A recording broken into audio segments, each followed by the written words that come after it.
Lord Russell, what is philosophy? Well, that's a very controversial question. I think no two philosophers will give you the same answer. My own view would be that philosophy consists of speculations about matters where exact knowledge is not yet possible. But that will only be my answer, not anybody else's. What's the difference between philosophy and science? Well, roughly you'd say science is what we know and philosophy is what we don't know. That's a simple definition. And for that reason, Christians are perpetually passing over from philosophy into science as knowledge advances. When something is established and discovered, it ceases to be philosophy and becomes science. Yes. And all sorts of questions that used to be labeled philosophy are no longer so labeled. What good is philosophy? I think philosophy has two uses, really.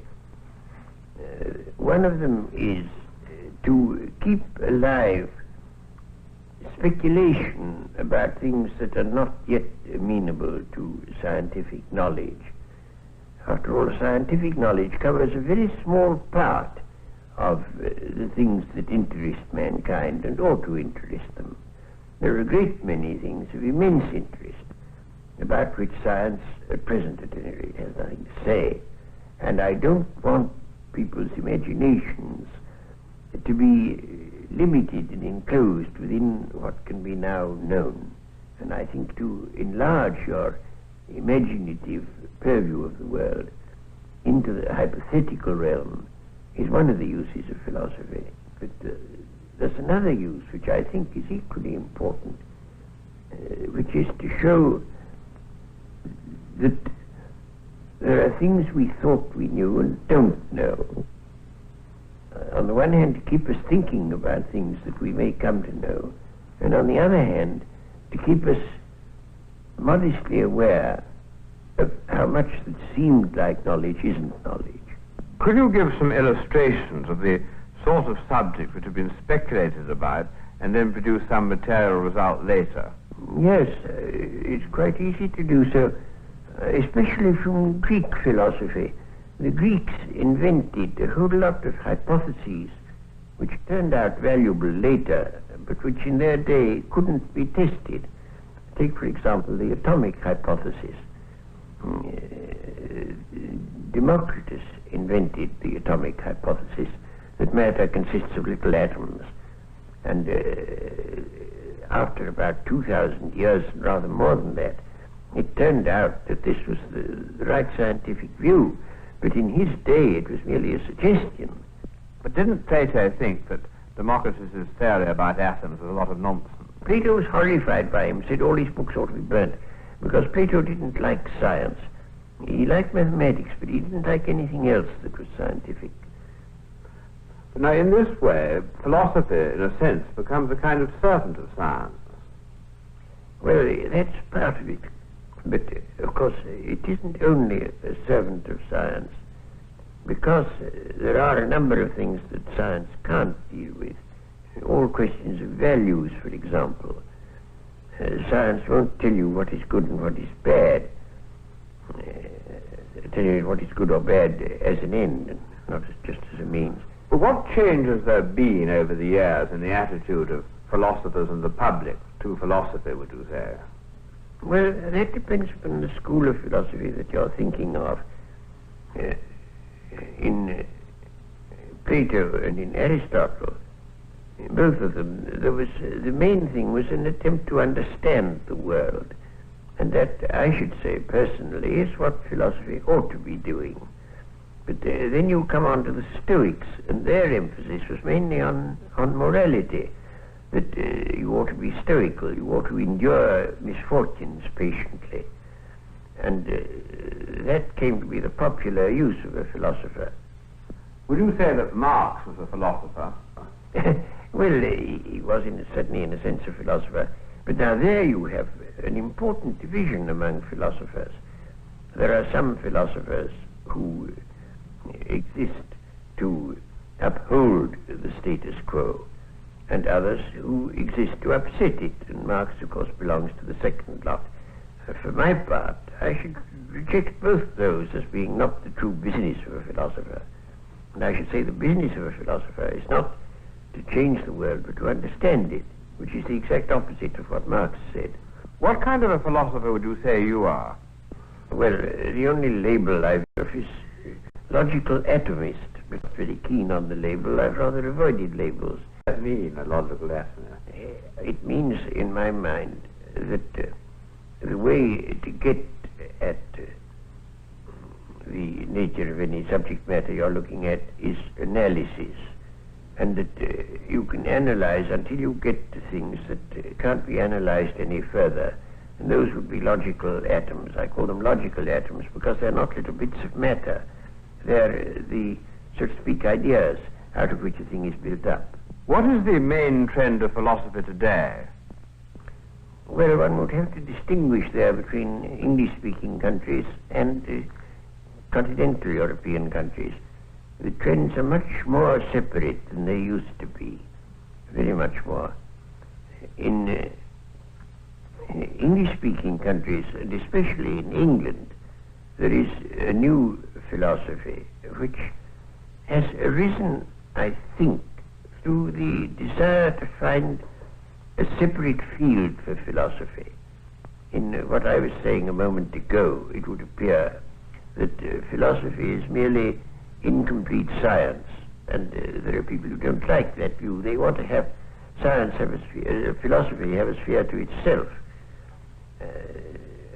That has led them into what you may call linguistic philosophy, that the important thing for the philosopher is not to answer questions, but to get the meaning of the questions quite clear. I can't myself agree to that view, but I could give an illustration. I was once bicycling to Winchester, and I lost my way, and I went to a village shop, and I said, can you tell me the shortest way to Winchester?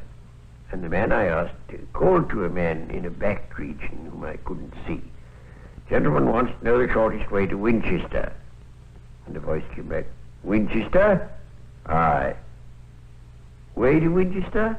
Aye. Shortest way? Aye. Don't know. And so I had to go on without getting an answer. Well, that is what Oxford philosophy thinks one should do. We get the question right, never mind about the answer. Yes, it's somebody else's business to give the answer. How does this differ from the continental approach? The continental approach is, well, it's more full-blooded. I don't agree with it anymore, but in a sense it's much more full-blooded and much more like philosophies of earlier times. There are various kinds. There's the philosophy that comes from Kierkegaard, existentialism, and then there are philosophies designed to provide apologetics for traditional religion. There are various things of that sort. I don't think myself that there's anything very important in all that. What practical use is your sort of philosophy to a man who wants to know how to conduct himself? A great many people write to me saying they are now completely puzzled as to how they ought to conduct themselves, because they've ceased to accept the traditional signposts to right action and don't know what others to adopt. And I think that the sort of philosophy I believe in is useful in this way, that it enables people to act with vigor when they're not absolutely certain that that is the right action. I think nobody should be certain of anything. If you're certain, you're certainly wrong, because nothing deserves certainty. And so one ought always to hold all one's beliefs with a certain element of doubt, and one ought to be able to act vigorously in spite of the doubt. After all, this is what a general does when he's planning a battle. He doesn't quite know what the enemy will do, but if he's a good general, he guesses right. If he's a bad general, he guesses wrong.